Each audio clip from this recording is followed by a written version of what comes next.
Hi everyone, welcome to the lecture 19 of unit number 3, higher order differential equation. In this lecture, we are going to start the discussion on applications of LDE, the second application of LDE to bending moments. Okay, and this arises generally in bending of beams. Okay, so before starting the actual discussion, few definitions we are going to say initially that these definitions and formulas help us to solve the problems based on bending moments. Okay, so this is theory part, and this theories part is related to the bending of beams. Okay, so the student of civil engineering know this very well, and that's why we have framed this application only for civil engineering students. Okay, so few important definitions. Very first we'll discuss about the bending moment. Okay, it is equal to algebraic sum of moment of forces to the left or right of the cross section at any x. Okay, so whenever we have such type of beam which is bent in the middle. Okay, so this is simply supported beam we have considered. It is bent in the middle. Okay, and the horizontal axis is our x axis. Okay, it is positive x axis, and y axis here, positive y axis we have taken in the downward direction. Okay, in the throughout this discussion we are going to consider positive y axis in the downward direction. Fine. Now by the meaning of cross section, it means we are considering some cross section of the beam directly. Okay, along the x axis. Means when we consider a cross section, there will be some x along x axis at this distance from O. Okay, this is a fixed end. Okay, from this point to this point, cross section point, there will be some distance at this x. Okay, we are doing the discussion. Okay, to the left or right, either on this side or this side of this point cross section. Okay, whatever the movements of the forces are acting, their addition will be, there may be some external forces, some internal forces, their addition of the movements of the forces on the left or right will be equal to the bending moment, and we denote it by capital M of x. Okay, now according to theory, the theory of bending of beams, the value of M of x, the bending moment of at x, equal to E capital E into I divided by R. Now these terms, the meaning of E, I and R: E is the Young's modulus of elasticity, I is moment of inertia, capital R is the radius of curvature of deflection curve. This deflection curve we are having here, this middle axis, okay, dotted line, is the deflected curve. At present, originally the beam will be along x-axis. After deflection, that axis will get deflected. Okay, in this way, and the radius of curvature of deflection curve is nothing but r. The value of r we have in the form of derivative. It is approximately equal to, this symbol is for approximation, this is approximately equal to 1 by d2y by dx square. Okay, and once we substitute the value of r here, 1 by d2y by dx square, will get one differential equation, and that is what we need. Okay, in examples, M of x, bending moment at x, equal to E into I d2y by dx square.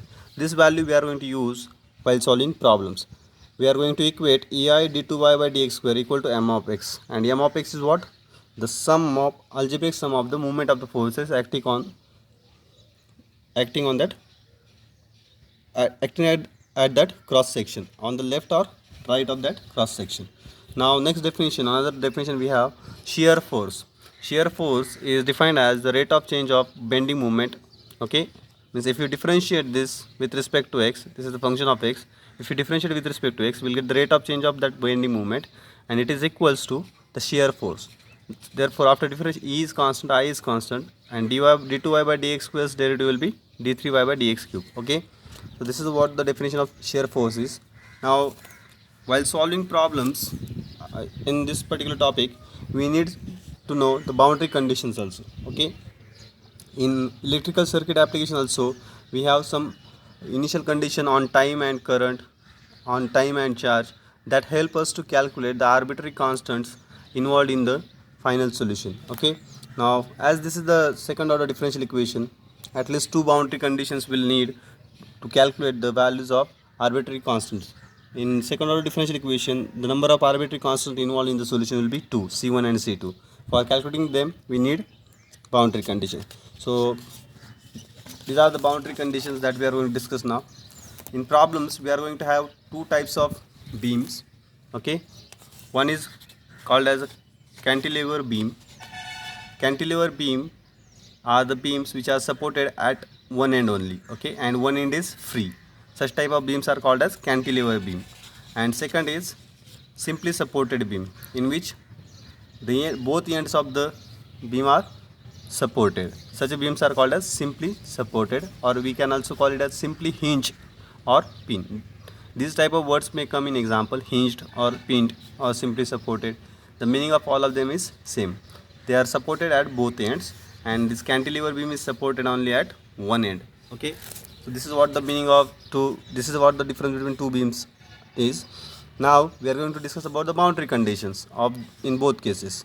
For a cantilever beam, a beam supported at one end with other end free is called as cantilever beam. That's what we just have discussed. And boundary conditions in this case are at x equal to 0, that is at fixed end.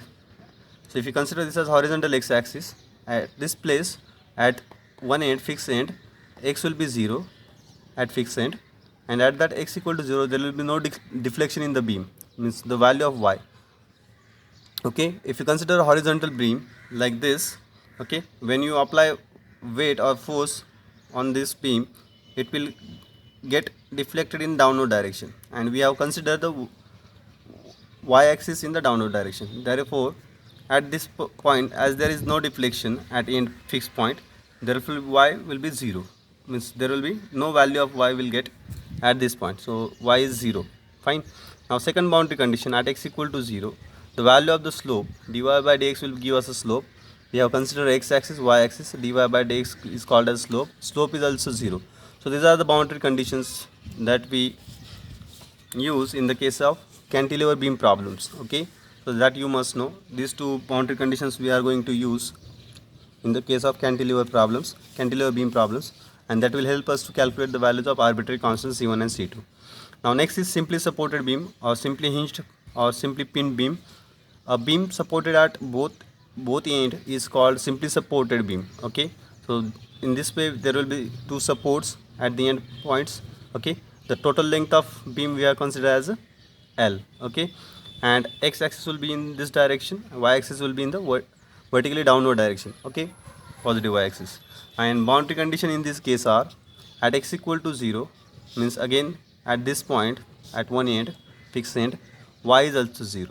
Okay, means there will be no deflection at this end. Y represents the deflection in the beam. And d2y by dx square equal to 0. This is also 0. d2y by dx square is the bending moment, that is also 0 at the end point. And at x equal to L, this is the end x equal to 0. This is the length of this beam is L. So at this point the value of x will be L. At this point also there is no deflection, that is y is 0. Y is the deflection, y represents what? Deflection in the beam. And d2y by dx square is what? Bending moment, that is also 0. Okay, at the end points. So these are the boundary conditions that we need to solve the problems based on bending moment. Okay, now the other concept that how to calculate movement of forces, how to form a differential equation in problems, that we are going to discuss in examples while solving examples. And there are some problems in which the differential equation of the situation is directly available. In such a problems there is no need of forming differential equation, and whenever the differential equation is not available in the question itself, in that case we take help of this definition to determine the differential equation. That things you need to keep in mind. And once we get differential equation, that we can solve using the previously discussed technique. Okay, previously discussed method in initial lectures we have discussed. And this is second order differential equation that we'll get. And once we get the solution by using the technique of determining complementary function and particular integral, once we get solution, we need to calculate the arbitrary constant involved in the solution. For calculating them we use boundary conditions. Okay, and once we get solution, we'll get the value of as this derivative of y with respect to x, we'll get the value of y in terms of x, means we'll get the value of deflection at any x. Okay, means we can determine at this distance how much is the deflection. If you want to calculate the amount of deflection at this x, okay, at means horizontally we are having x, at different points you can calculate deflection of that beam, that is the bending of that beam. Okay, so that this is what the idea behind this concept, that is what we calculate, that we have discussed. Okay, now the problems based on this bending moment we are going to start in the coming lecture. Okay, so this is it from theory part of this bending moment. Hope you have understood this. If you have any kind of doubt, you can ask me in comment box. Okay, thank you.